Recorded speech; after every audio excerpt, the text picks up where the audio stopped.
Linisin ang bibig. Magandang araw po sa inyo. Kapit pandasal na po tayo. Ito po si Cardinal Chito Tagle.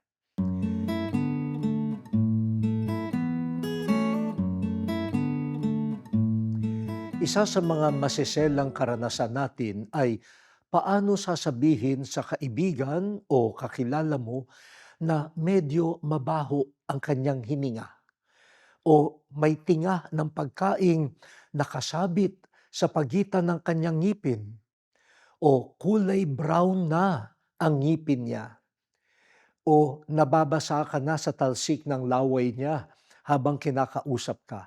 Maselan ang mga ito dahil ayaw nating mapahiya ang ating kaibigan. Baka umiwas na siya sa iyo. Paano naman ang reaksyon mo kung ikaw ang pagsabihan ng mga ito? Siguradong pupunta ka agad sa dentista o bibili ng mouthwash o mas matapang na toothpaste.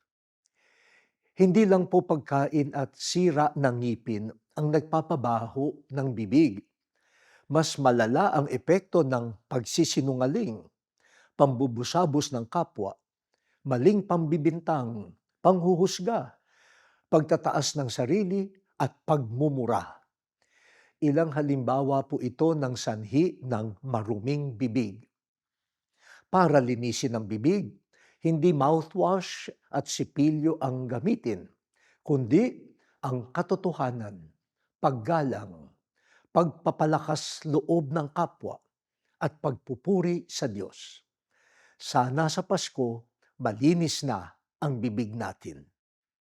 O Diyos, linisin mo po ang aming mga labi upang ang katotohanan at papuri sa iyo ang aming laging sambitin. Amen.